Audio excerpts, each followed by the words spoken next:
So I got a chance to rewatch the Errol Spence Jr. versus Terrance Crawford matchup for undisputed in the welterweight division. Now, rewatching that fight, I got the same feeling I had when I first watched it live last night, and man, I just really felt for Errol. So let's start with the ring walks. You got Errol Spence. He comes out with his artist, and he's looking confident, and locked in per usual. Then you got Terrance Crawford coming out for his ring walk with Eminem. Now, I did not see that coming. Out of all artists, I would have never thought Eminem would be the artist that Terrance Crawford would want to bring him out. But that's no knock on M, because M is an icon, that's for sure. So, he gets M to bring him out. M doesn't really rap. It's just a track playing over the loudspeakers or intercoms, whatever. And Terrance looks laser focused, locked in, as usual. And, these fighters enter the ring. I noticed when Crawford entered the ring, he, during his ring walk, I noticed he had Everlast gloves. Like I said in my previous video, Everlast gloves means this guy is going for the knockout. He's going for the knockout. I don't know if Errol understands that. Maybe, I'm pretty sure he does, but knowing that, you would think he would have much better defense than what he displayed. But if you look at past fights like the Madonna-Bruner fight, Madonna had on those Everlast gloves. He was going for the knockout. Those are puncher's gloves. And that says a lot. That says a lot about the confidence, of Terrance Crawford and the understanding that he had, for this fight, because he believed he could knock Errol Spence out. And, these fighters enter the ring. They dap up. Ding, ding, round one. So round one, when I first watched round one live, I saw something in the beginning of the round when Errol was jabbing and touching Crawford's gloves. I felt like Crawford used that, and, he was measuring and calculating, just getting that distance right, programming himself for timing, gauging Errol Spence's speed, power, just, leg, foot placement, shoulders, where his guard is, how he move, and just soaking up data while Errol was coming straight forward, not soaking up any data, throwing just jabs with no purpose. Jabs that were not meant to do damage, really. They were just jabs. And they were good jabs. He's got a good jab, don't get me wrong. But the placement of those jabs were not effective in round one. And when I saw Terrance Crawford, do a little, okay, after he felt a few of Errol Spence's jabs, I was like, that's not good.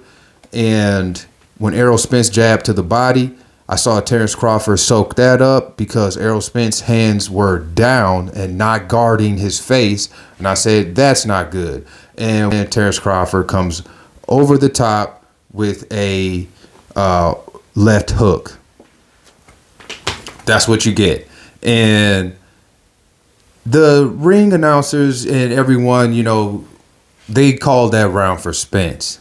Me personally, I called the round for Crawford, because although Spence was throwing, a lot of punches and jabbing a lot, they weren't really effective. Crawford landed the effective punches in that round. So, like I said, I saw Crawford, soaking up that data and preparing for an onslaught. That's what it looked like to me when I saw round one. And what do you know? Ding, ding, round 2. Errol comes out with more of the same. Jab, jab, jab. Overhand rights to the same spot on the glove, of Terrance's glove. Just couldn't, place it right and time it right. And just coming forward, not soaking up any data, just all offense, offense, offense, offense. And like I said, I thought that was going to be very bad for him. I was like, nah, that's not going to get it. If he don't switch it up and start using some lateral movement, just moving around side to side, stepping around him, I was like, this is not going to be good. And then it happened. It happened. Spence, like I said, was still throwing those pointless jabs with nothing behind him, no purpose, not really combination punching as he, is known to do, going to the body and the head. The feint game was weak to me. He didn't really have a good feint game, feint to the body, go to the head, feint to the head, go to the body. Just nothing that was going to be effective fighting Terrance Crawford. To me, it felt like he disrespected Terrance Crawford by, assuming that you can just walk Terrance Crawford down. I was thinking the whole time, did he watch any of Terrance Crawford's fights? Did his trainer watch any of Terrance Crawford's fights? Because if he would have watched any of those fights, he would have known you got to respect this guy. His timing is crazy. His speed is crazy. His power is good enough to knock you out. Because he doesn't just rely on power alone. He relies on speed and timing as well.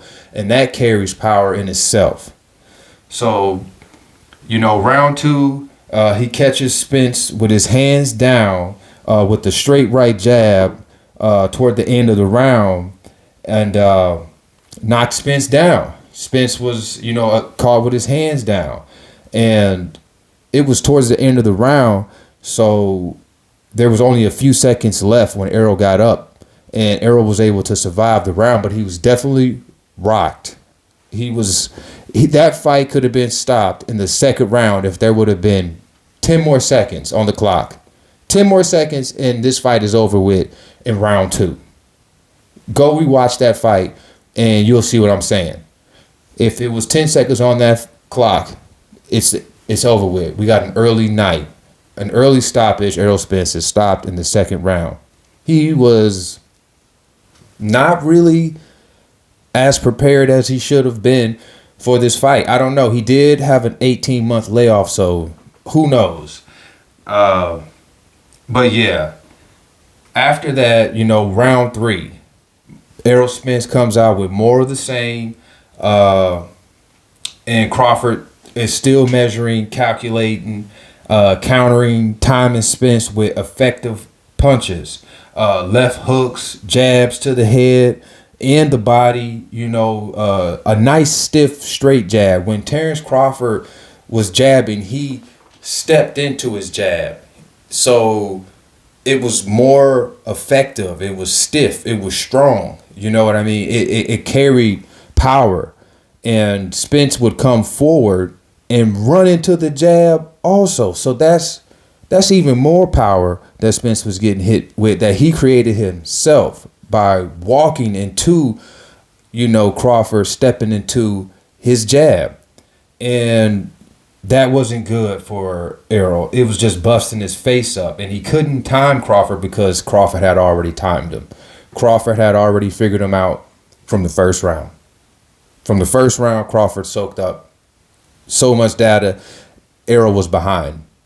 In the mental game, in the IQ game, in the boxing ring, Errol was behind. He was too far behind, and Crawford was too far ahead mentally as far as data being soaked up about, the opponent in the ring. Now, here's the thing. Breathing is important also in boxing. And if you watch that fight, you can see, Terrance Crawford's breathing was superb. He did not, over exasperate his breathing. He did not, get out of his element. He stayed calm. Spence was in survival offense from round two. From round two, Spence was in survival offense the rest of the fight. He completely forgot about defense, and he was focused on all offense. First of all, let me just say, I don't think he, brought any defense at all from the first round, but I'm just saying he definitely turned off defense and went straight offense and was focused on offense and only offense. Now, fast forwarding to, round 7, Spence is going backwards more because, in those rounds before round 7, it was just more of the same. It was more of the same. Terrance Crawford measuring Errol Spence, just really knocking him around the ring, catching him with really good, effective shots and combinations. On top of that, body and head combinations, and just wobbling Errol Spence. I've never seen Errol look like this in a fight ever. Never seen a doctor have to come check Errol Spence, especially, let alone so early in the fight. We talking about round 4. Was it round 4 or 5 when the doctor comes in and he's like checking Errol Spence? It might have been round 3. He's checking Errol Spence to make sure he's okay from the, beating he was taking from round 2 on. And so fast forwarding to round 7, and Spence is going backwards more, like I said. Not coming forward as much, but when he did come forward, Crawford still made him pay. He still made him pay because Errol had nothing to offer in that fight. Nothing. It was just survival offense. Survival. That was it. And Spence landed a nice overhand left that didn't seem to phase Crawford, at all. And Crawford throws a right hook as Errol, threw his overhand left. He didn't guard himself after throwing it, or while throwing it for the matter, but after throwing it, his hands were still down. And Crawford caught him with the right hook as Errol's hands were not up after throwing that left overhand. And and he gets knocked down, and that's the second time in Errol Spence's career. So round 2 is the first time Errol Spence had ever been knocked to the canvas. And then you got round 7, he gets knocked down again. That's his second time being knocked down. And then after that, Errol gets up, gets back to doing the same thing. Nothing different. Nothing to trick Terrance Crawford, set him up. I mean, not an Ali shuffle, not a herky jerk, nothing. Nothing. Just paw, jab, jab, jab, hook, wild hook, overhand left, jab to the body, face open though, jab to the body, but here go my face, it was just not good. And he ended up getting dropped again. I really felt for Errol in this fight because his coach, really wasn't giving him sound advice. Derrick James wasn't really helping Errol out. I did hear him mention, I think it was during the end of round 6, in the corner, he's like, you got to step around him. Now, I don't know if Errol was listening or what, but he wasn't stepping around Crawford. If he tried, he couldn't do it. Crawford was just too swift and too quick and too smart. Errol gets up off the canvas after getting caught by Crawford and knocked down for the second time. And like I said, he's still in survival offense mode and no defense. And Crawford catches him with a double right hook because Errol left his hand down. It's like he was guarding right here but here's his chin and here's his glove right here. You know, I'm going right here. I'm not going right here. So I don't know what that was about. How do you not say, hey, I need you to put your hands up? I'm talking to the coach, Derrick James. I'm talking about the coach, Derrick James, not telling Errol Spence, hey, keep your hands up a little higher. Keep them up a little higher. If you look at that, Bud blocked so many of Errol Spence's punches during this fight. I mean, they were just bouncing off his gloves. Terrance Crawford's defense was amazing. Superb.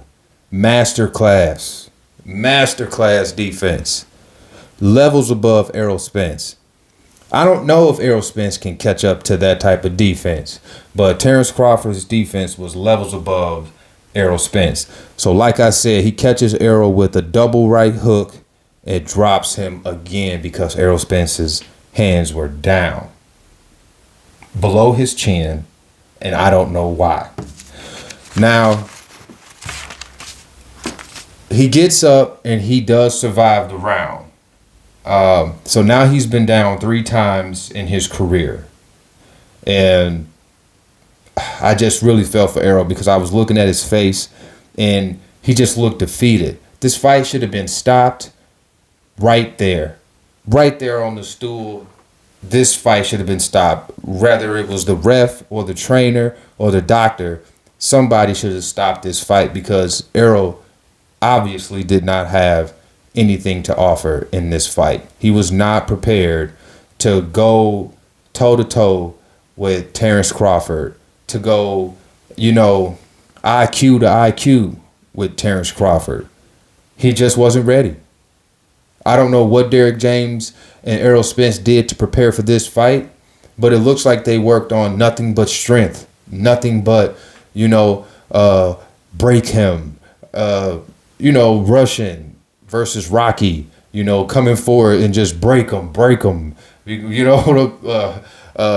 was in that mode. If you watch Rocky 4, and if you will see how the Russian, when he fought Apollo, he was just coming forward, power.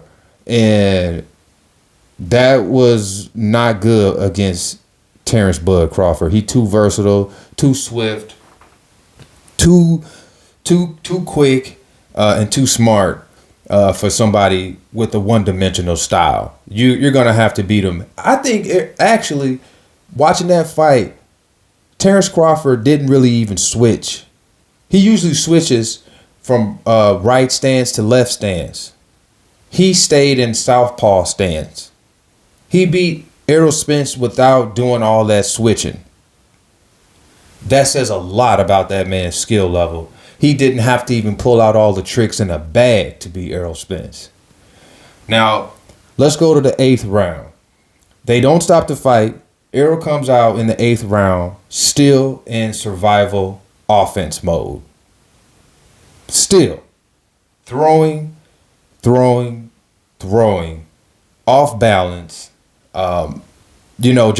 Just going back more so than he's ever done in his career as well. But still, when he went forward, he was getting assaulted.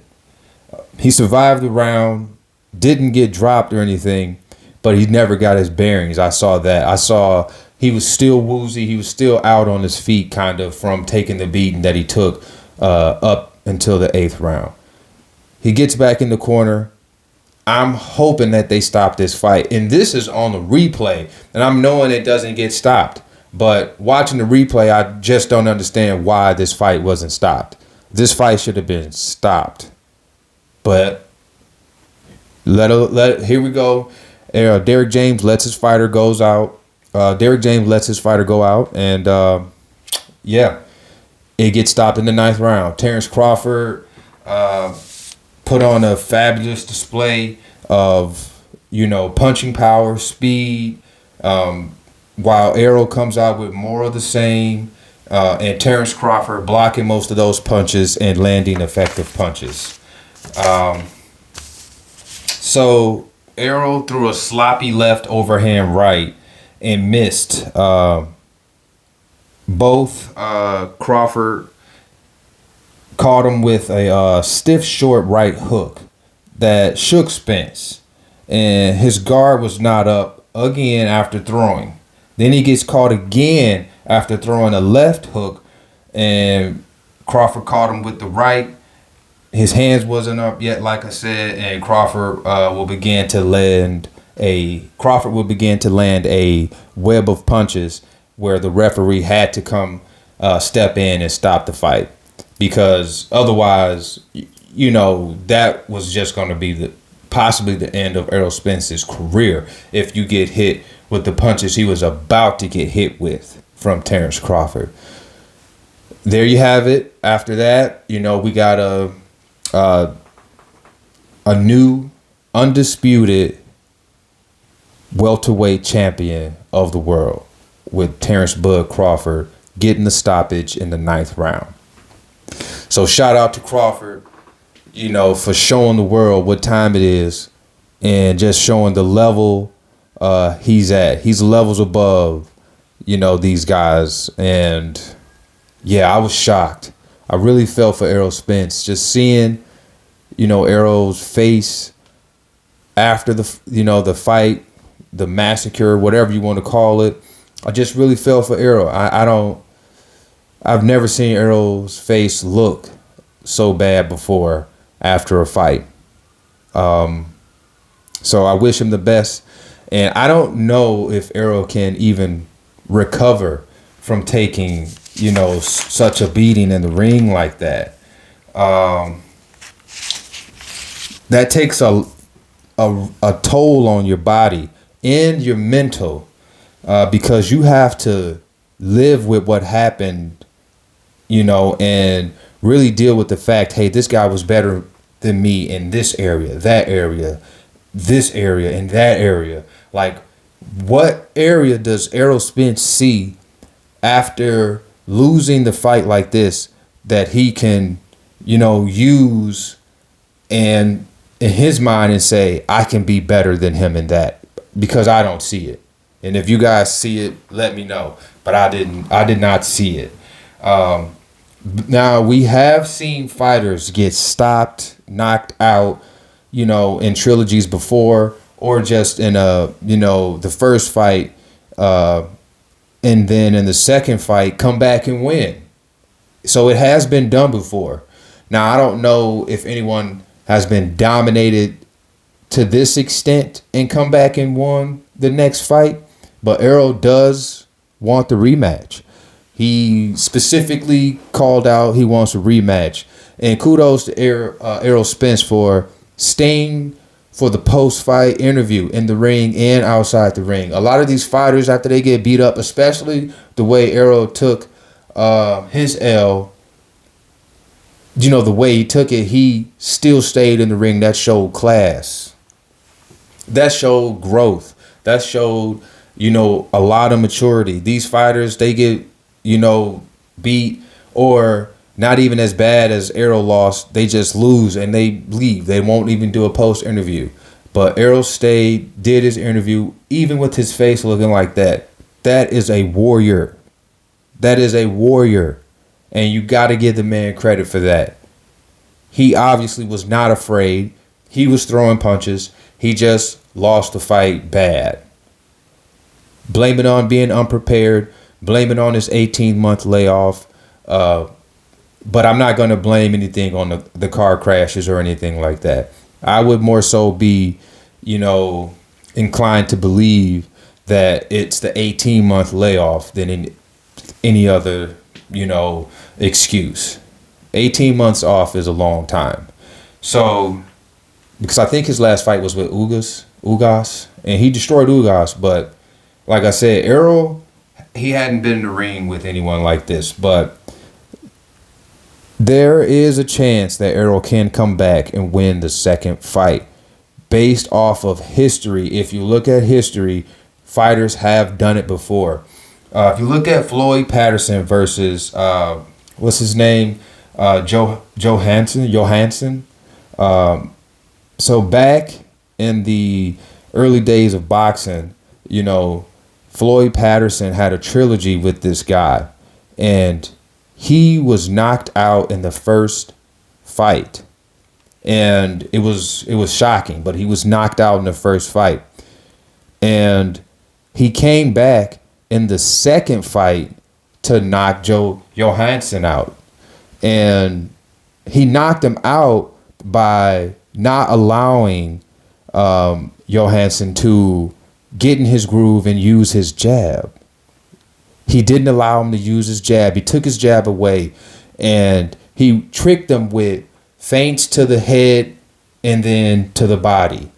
Feints to the body and then to the head. Because you're covering the body thinking, okay, it's a body shot coming, but it's a hook to the head, not a hook to the body. The same way Maidana did Adrian Bruner.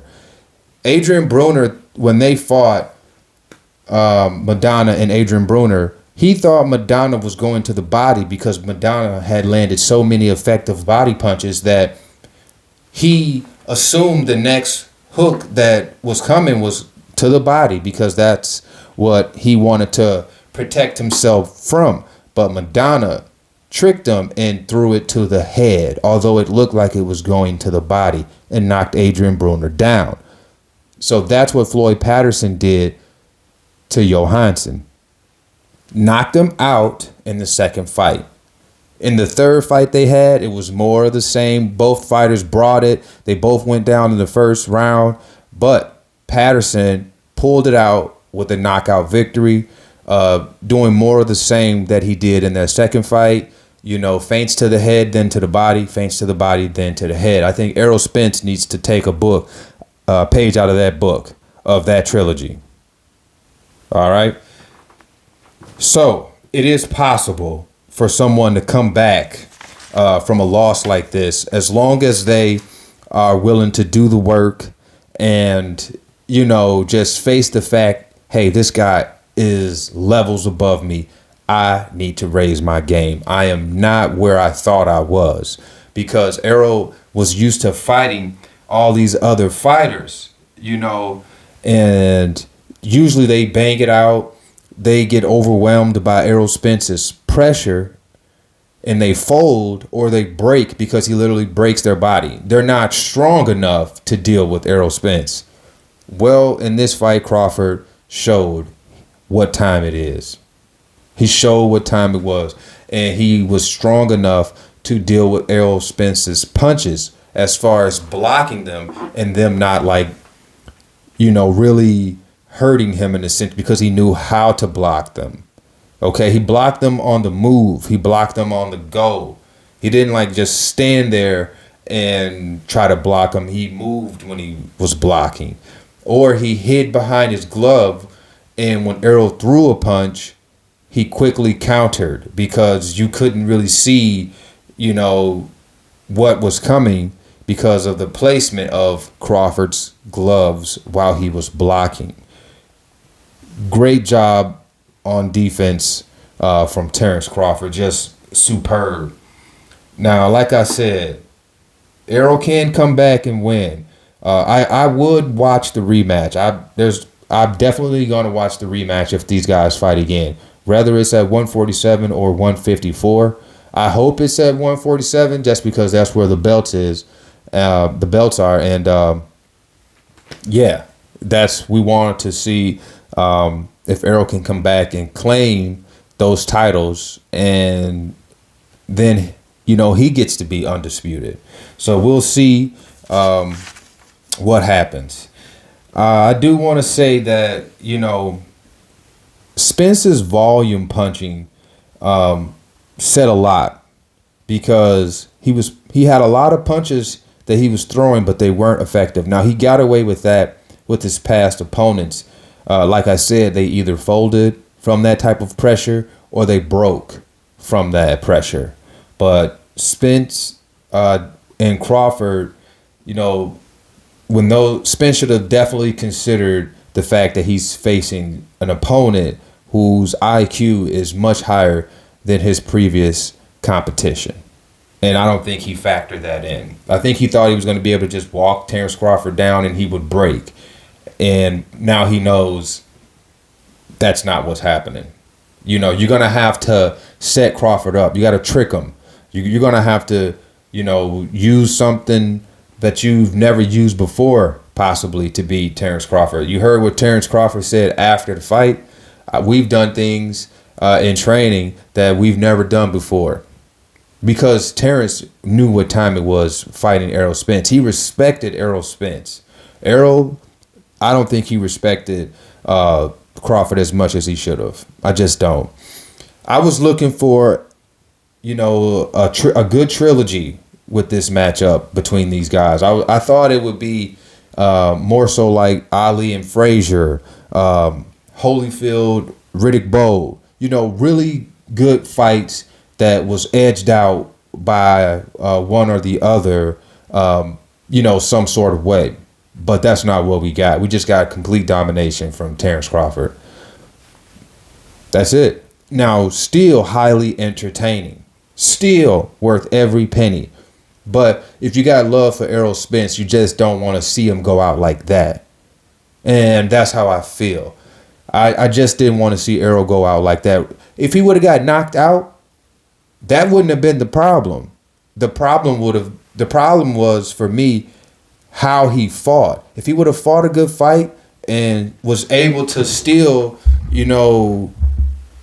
come out looking like, hey, you caught me, but I could have caught you too, that would have been totally different. They were both in there banging it out, landing good solid shots on each other.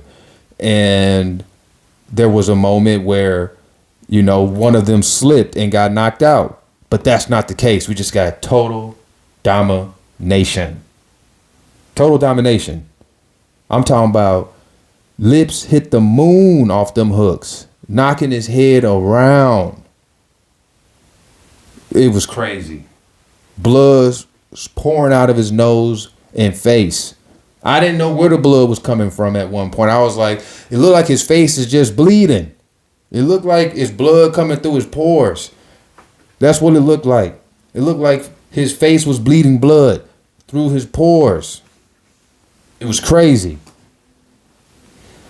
I didn't like to see Errol take a beating like that, but I would like to see the rematch, and I would like to see what Errol can do to fix the kinks in his armor and at least go 12 rounds. A tough fight, 12 rounds. Even if he loses the rematch, he put up a great fight.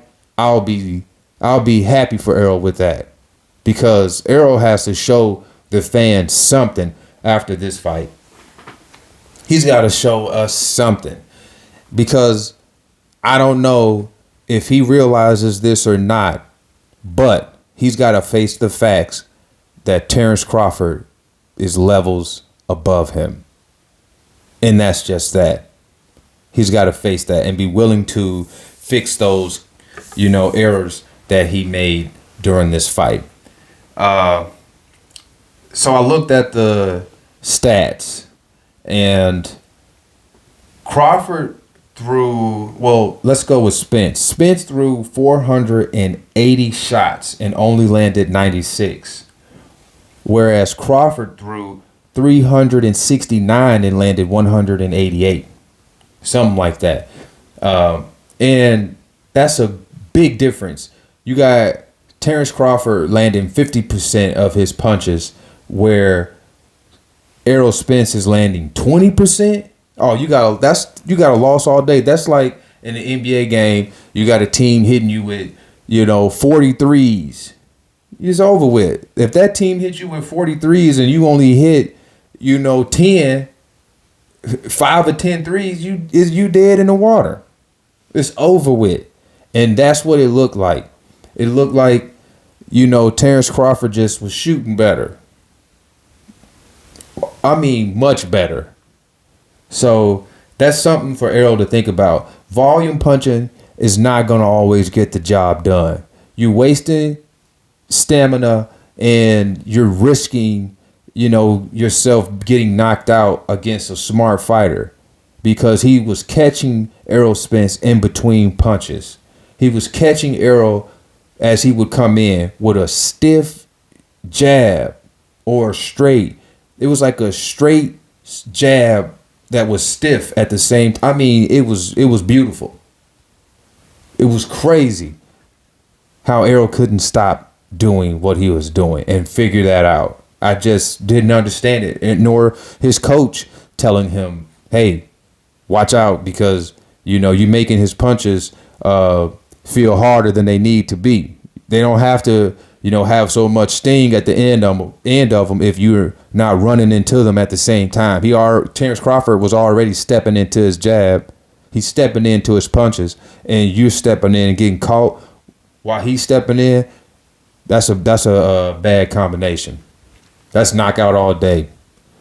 So, as far as jabs, Spence threw 296 jabs and only landed 33, while Terrance Crawford threw 206 jabs and landed 87. Now, Spence was known for having a better jab essentially going into this fight, but Crawford took his jab away because, he respected Errol Spence and he studied what he would need to do to beat Errol Spence. Not let him get off with his jab. And the jab that Errol was using was not a smart jab. It was just a waste. It was just a jab. That's it. Power punches. Spence threw 184 power punches and landed 63, while Terrance Crawford threw 163 power punches and landed 98. Crawford was throwing less and landing more. That says a lot. Shots to the body. Errol did outland him with shots to the body, landing 37, and Crawford only landing 18. But at that point, the shots that Errol was landing to the body, they came later on, and that's all he could do. And they were just like pointless jabs to the body. The hooks really had no effect on Terrance Crawford that Errol Spence was throwing to the body because, Terrance Crawford knew how to roll with his punches. So he would roll with Errol Spence's punches. When Errol would catch him with that overhand left, Crawford knew how to roll with it in a sense where he took some of the sting off the punch. So, Errol's going to have to learn how to hit Crawford where he's going and not where he's at. So there you go. There you have it.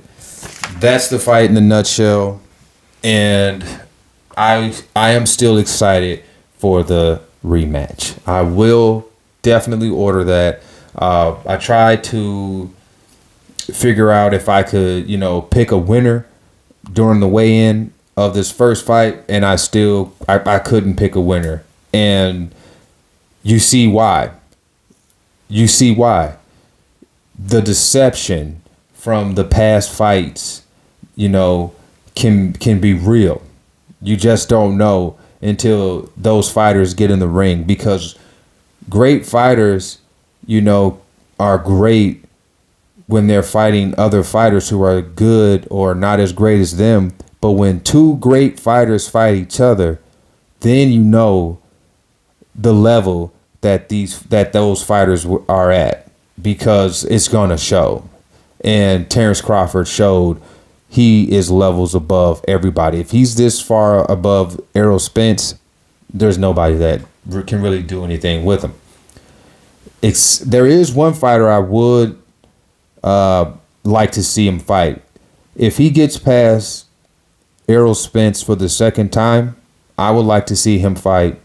I don't know. It's one of the Charlo brothers. Is it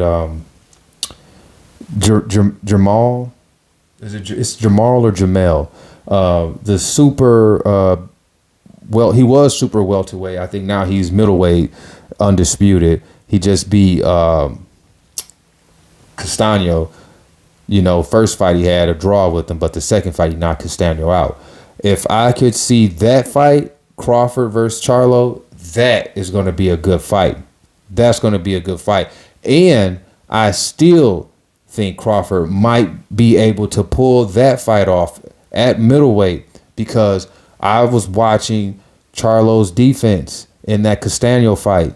He does not have the defense to deal with Terrance Crawford. If Castaño can hit him like that, Crawford is going to definitely touch that chin. He's definitely going to touch that chin. And might not get touched. Castano was just coming forward. So that would be a good matchup on the horizon if Terrance Crawford pulls out the victory against Errol Spence the second time. But what if Errol Spence wins? What if Errol Spence wins the second fight? That would be crazy. If Errol Spence wins the second fight, nobody's going to see that coming. I don't see it coming. I'll see it right now. I don't see it because I don't see any way that Errol Spence could get to the level that Crawford is at. But you always have a puncher's chance, and Errol Spence has more than a puncher's chance. So that's what makes the rematch intriguing for me, is the fact that, you know, you can perform so well, but if you get caught, that can change the fight. And like I said in my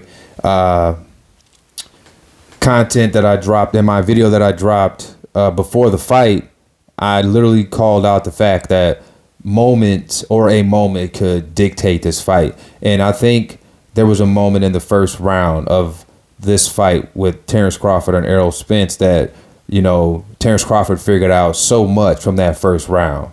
So much from that first round. I think the fight was over after the first round. The second round, it was definitely over. The shot that Errol took, he never really recovered from. Because he got knocked down and he almost got stopped, but it was just not enough time on the clock. 10 more seconds and that fight is over with in the second round. So third round comes out and he's not the same. He still, you know, hasn't gotten his bearings together and he's taking punishment at the same time. You do the math. You know, you never get a chance to get yourself back together. You're still getting punched in the head. You know what time it is. Eventually you're hitting the deck. And that's what happened. And the fight was stopped. So I will be interested in the rematch, and I would definitely like to see Errol Spence show the world that he can come back from a loss like this, you know, and be spectacular in the rematch. That's all I got for y'all right now. I will be back. Thanks for tuning in. Peace. Boxing Around the Ring.